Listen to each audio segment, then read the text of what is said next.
Hello, and welcome to this week's episode of our podcast. And this week, we're going to be picking up where we left off, which is midway through chapter 12. We've never done that before, but here we are, starting in the middle. My name's Keegan Brown. I am the pastor of Bates Memorial and Trinity United Methodist down in the Snow Hill portion of our parish. And I'm joined, as always, by Karen Sadberry, who is one of the pastors at Community Church of Ocean Pines in the north end side of our parish. For those who don't know Karen pretended to be retired, but here, just like Jesus, she's doing her triumphal entry right on into podcasting. So thank you for joining me, Karen. I appreciate you having me. So I think where we said we were going to do is that I was going to go ahead and read the first passage and we get right into it. So I'm going to start at John 12:12 and work through the 9th. The next day, the great crowd that had come to the festival heard that Jesus was coming to Jerusalem. So they took branches of palm trees and went out to meet him, shouting, "Hosanna! Blessed is the one who comes in the name of the Lord, the King of Israel." Jesus found a young donkey and sat on it. As it is written, "Do not be afraid, daughter of Zion. Look, your king is coming, sitting on a donkey's colt." His disciples did not understand these things at first, but when Jesus was glorified, they remembered that these things had been written of him and had been done to him. So the crowd that had been with him when he called Lazarus out of the tomb and raised him from the dead continued to testify. It was also because they heard that he performed this sign and that the crowd went to meet him. The Pharisees then said to one another, "You see, you can do nothing. Look, the world has gone after him." So I don't know many people realize what it actually just said there, and it's super important, is that this is very close to the resurrection of Lazarus. This is only like a week or so later. And I think that that was important personally, Karen. I think that people had to see him raise Lazarus Right. for what is getting ready to happen, for them to actually believe it. And we tend to think of the gospel stories as all being the same. But this, like you said, it's tied to Lazarus and John. But it's so different from the other stories because in the other stories, Jesus was the one who arranged for the colt to be there, like ahead of time. As they got close to town, he said, "Go get this colt and bring it back." Here, he got the colt because the crowd was surrounding him. The crowd wanted to adore him. He was giving them that outlet. And the palms, they're almost as if they were sitting here in our context waving American flags because palms had come to stand for Israel's nationalism, for the independence and military victory of Israel. So instead of Jesus arranging for the crowd to have the opportunity to worship him because he knew that they needed that, this is the crowd driving it and Jesus responding. Well, and the way that they're responding was super important too. I think so many people think that the term Hosanna is like a hooray kind of statement, but really the translation of it is save now. Yep. Right. So they're actually saying, "Thank you for coming, O Savior, we've been waiting for, right? Save us now." And so they're coming in, just like you're saying. And I think they're doing it and I think that's why the Pharisees started to lament. Like they realized this was getting out of hand at this Right. point. I mean, they've been upset for a while, but this is just like tying the cherry on top, that the whole of Israel has gone crazy for Jesus, and they know they're losing their grip on things. Very, very much so. Very, very much so. And it's not happening the way that they were expecting. They were expecting this big political Messiah. And there's no politics here at all. Right. So, which I don't think they were ready for. I really don't.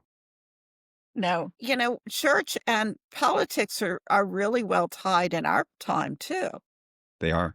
And so it probably should help us get some insights into how those two interact and not always in a good way. So the one amazing thing is the disciples are kind of sitting there clueless. It says the disciples did not understand at first. And I think to your point about how we sometimes don't always think about the way that things really are. So many times, like when I picture myself as a little boy, I loved my little reed on Palm Sunday, got myself in trouble all the time because I was always smacking my brother with it, right? Like you basically just handed a bunch of boys swords, right? Like, Right. yeah, here we are.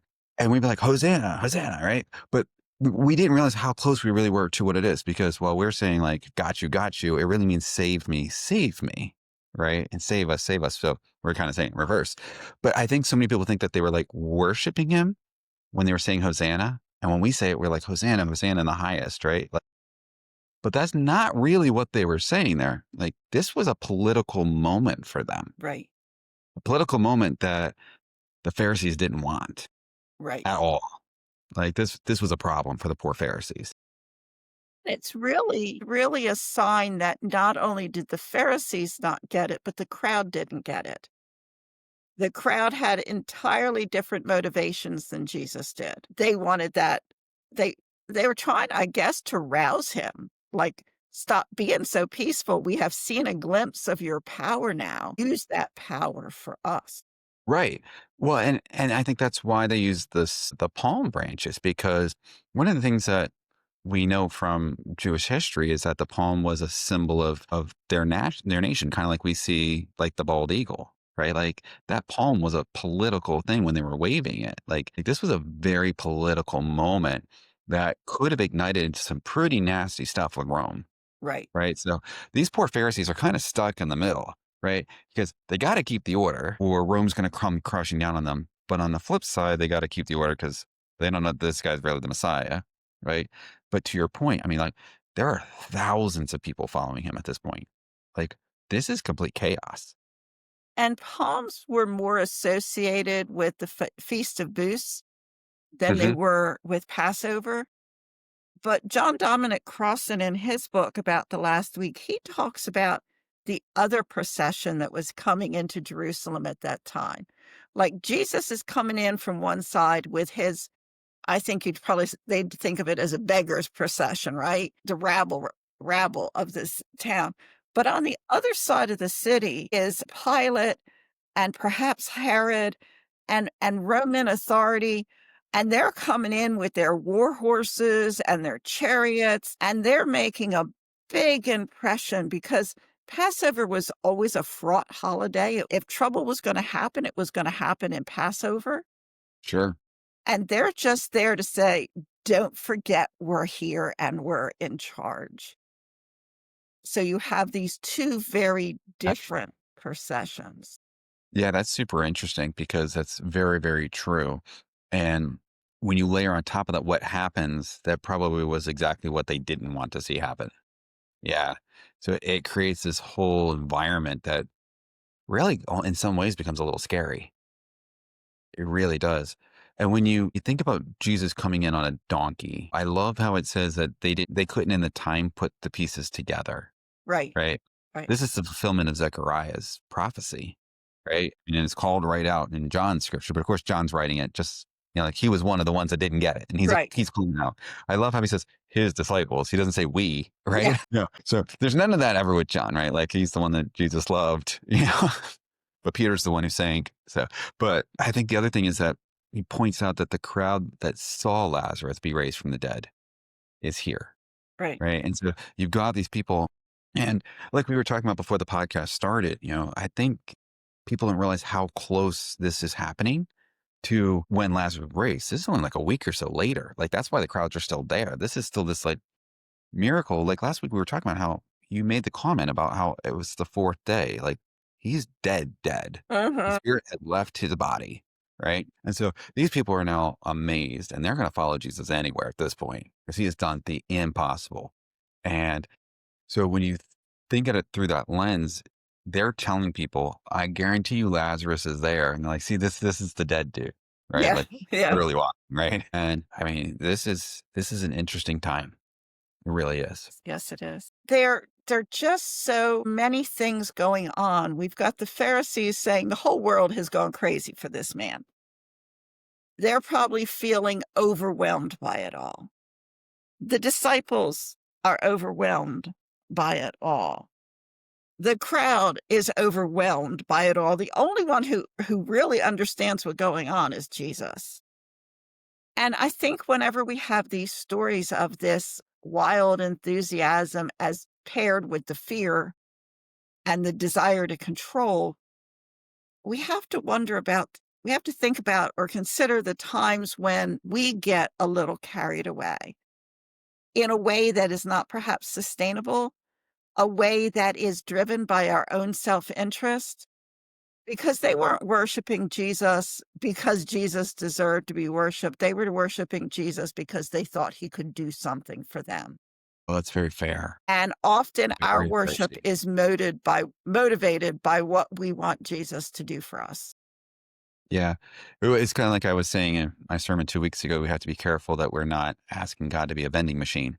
Right, Right. And that's really what they were doing, is asking him to be a vending machine. Like, hey, you just did that. Think about what you could do. right, right, So I think this also, there's this super interesting theological thing that's happening as well.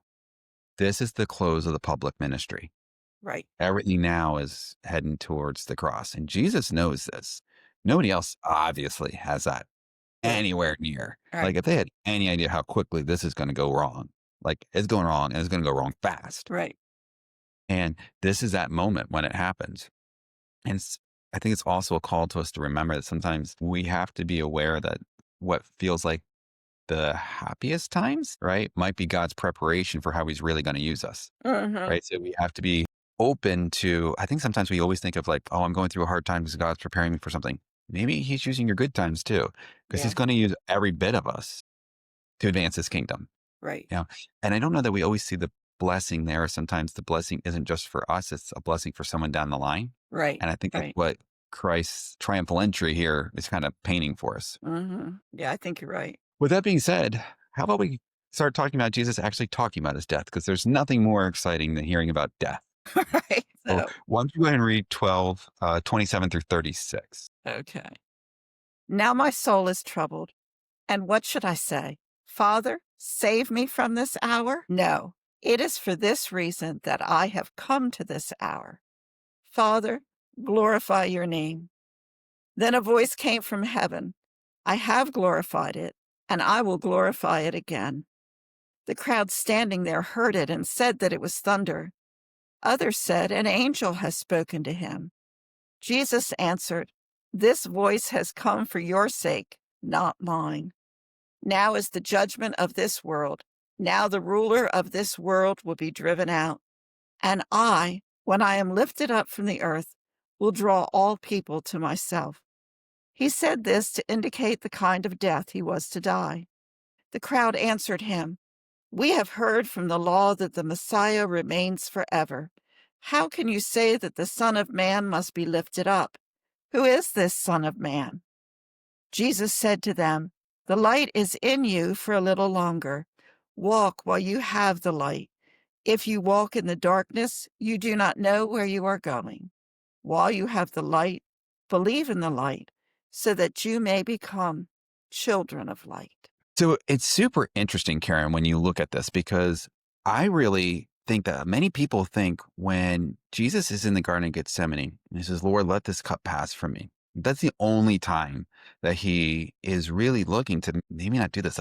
And we all know he's committed. He's gonna do it. But like he's actually fighting internally with what this means for his human body to go through this. And I'm really stuck on that fifth word, the troubled. It's the Greek word tetratrie, which I know I'm not pronouncing right. So if there's a Greek scholar listening to us, I apologize in advance. But it truly means that it's a deep emotional agitation. And he's saying, like, well, what should I say? Father, save me from this hour. Like I feel like you can really hear him saying, like, I'm struggling with this. Mhm. So And I know you it's, don't agree with me because we've no, talked I about. don't. It's not, maybe it's not so much a disagreement, but just a different focus, because you focus on my soul is troubled. Whereas in that same verse, I hear him say, no, this is the reason that I have come to this hour. And he is so focused on his purpose for the reason that he has come here. And in John, the crucifixion is always when Jesus is glorified, and God is glorified through that act. And so while you see the struggle, you see the human side of Jesus. I see the fully divine part of Jesus, where Jesus is just focused on what he has come to do, and that he will not ask to be relieved from this because it is his purpose. But then it moves on to a section that reminds us of when he was standing at Lazarus's tomb, because when he was standing at Lazarus's tomb, he says that prayer and he says, I already know, God, that you're going to do this. I'm praying this for those other people. And he says almost the same thing here. This voice has come for your sake, not mine, after God speaks. And so it's so much here. We get this focus in both places where, for those of us who need to be hit over the head to get it, here's our hit over the head. Yeah. I would be one of those people. So I can totally admit that. Me too. Yeah. Yeah. Well, and I think some people, even when they're hit over the head, don't get it. And I think that that's kind of being pointed out here because the voice of God is speaking. We know some people heard the voice of God because John was able to record it. When he wrote this, Jesus is already resurrected. So Right. Jesus did not say to him, "Hey, this is how God answered Jesus." Right? But some people said that it was angels. That means I think they heard, and then they're trying to rationalize what this is that Right. they heard. But some people only heard thunder. And it really, I think, shows how you can be in tune to the voice of God, or you can actually be out of tune Right. with the voice Right. of God, and Right. you only hear a rumble. Right. And maybe those are the people who need the 2x4 from God to hit them over the head. Yeah. Yeah. So, But he also, I think, points to the whole lifting up, and uh-huh. that keeps coming up, right? And I think he's trying to help people understand that yes, there's going to be the lifting up of him on the cross. Like that's not going to go away. We know that. But I think it's also the lifting up of him being exalted to glory, right? So I think there's two halves to this. And I think that what John's trying to point out is that the Romans looked at crucifixion as like the ultimate humiliation. And Christ is saying, hey, that worldly humiliation is going to lead to a heavenly exaltation, right? And I think that's even an alliteration for us today that when the world doesn't like what we say, don't worry about it Right. because they're not supposed to, right? Right. Yeah. Yeah. So I do have a question for you on that vein, though. So Okay. we live candidly in a time where our world's pretty darn divided.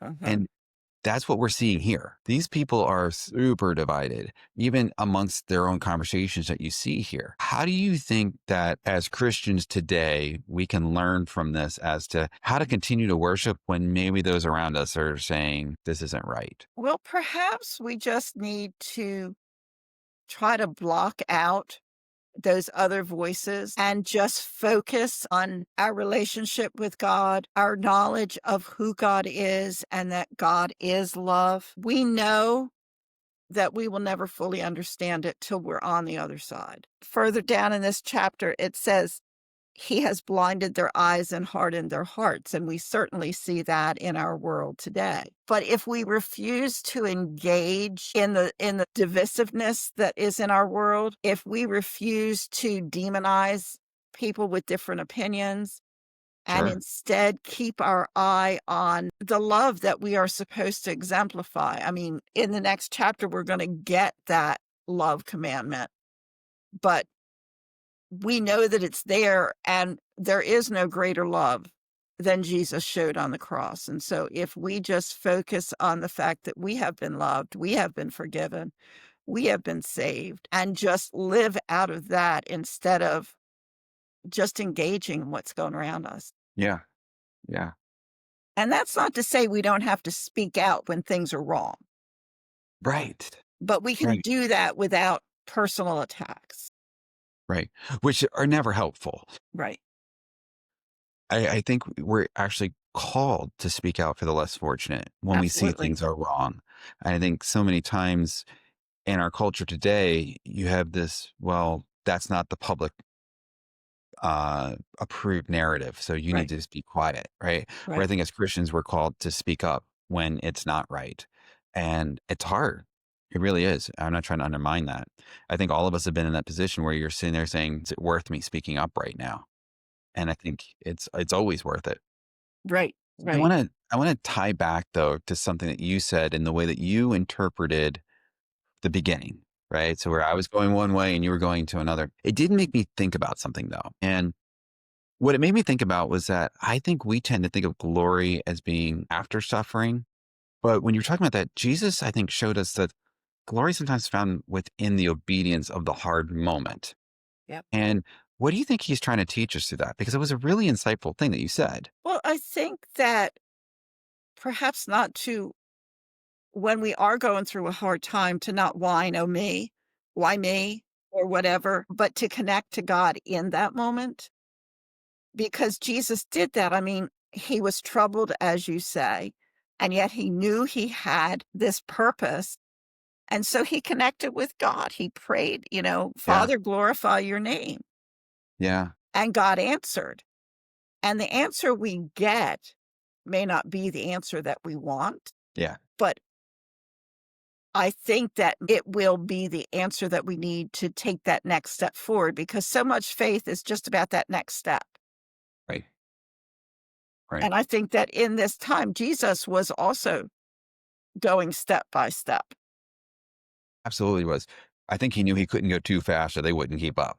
They would not keep up at all. To your point, we were talking about this last night in the men's Bible study about how, the men were talking about like, well, what about these Pharisees? They should have seen all this. How did they not realize? And we were talking about how easy it is, especially as men today, to Monday morning quarterback, right? Right, We do it every week, right, right? And what I called them to think about was that for us, we have the benefit of this and huh, go, how did you not see that? right, Right. Where this happened literally months apart, right? Like it might be a chapter apart for us, but it's months apart for a 3-year ministry that's in 11 chapters. And it's the northern end of the kingdom, the southern end of the kingdom, right? Like it's all over that this stuff is happening. So it really leads to two things. One, that's why the Pharisees thought it was chaos. This is like happening all over and they're losing control everywhere. This is not an isolated problem. This is happening everywhere. But then, second to that, I think that we sometimes forget that their whole worldview is being challenged yes, yes, and maybe they need some grace. yep, Maybe they need some grace. Now, we do know that it says, like, when the whole good shepherd, Jesus is alluding back to where it says in the Old Testament that the bad shepherds are going to get kicked out. So right, they right, knew what he meant by, I am the good shepherd, you're not, right? right. They knew what he was saying there. But I do think, to your point, that there's a lot more going on here. And I think there's a lot of people's heads that are spinning right now. And So the we've made it to crowd the is end of the trying. podcast. And so now this comes the time that I look forward to every week, which is I've now decided to term Stump Karen moment, right? Because what's more fun than stumping Karen? This is what she came out of retirement for. It's pretty easy to do, so go ahead. I haven't really found a time yet. So we're going to see. I'll keep raising the bar. So here's my question to you. If Jesus came to do all of this stuff, and the Pharisees, I'm going to allude to what I was just talking about, all right? And the Pharisees should have been the people to bring everyone around to this, right? I want to go back to last week, okay, where we were talking about the parents of the blind man who were cautious to say anything, that they were actually afraid to say anything because they didn't want to be kicked out of the synagogue, Right. right? Why do you think that the Pharisees had gotten to this place where they didn't want Jesus to be this person, to do this triumphal entry, and they didn't want him to fulfill the prophecies? I think they were misguided church folk. A lot of us are misguided church folk. We Okay, have our rules. fair. How many of us don't, to some level, expect God to live by our rules, Sure, pardon who we think he should pardon and things like that. And I think they were just overwhelmed because sure. it did not fit with their picture of what the Messiah would look like. Well, everyone who's listening at home, thank you for joining us, and we will see you next week. Um,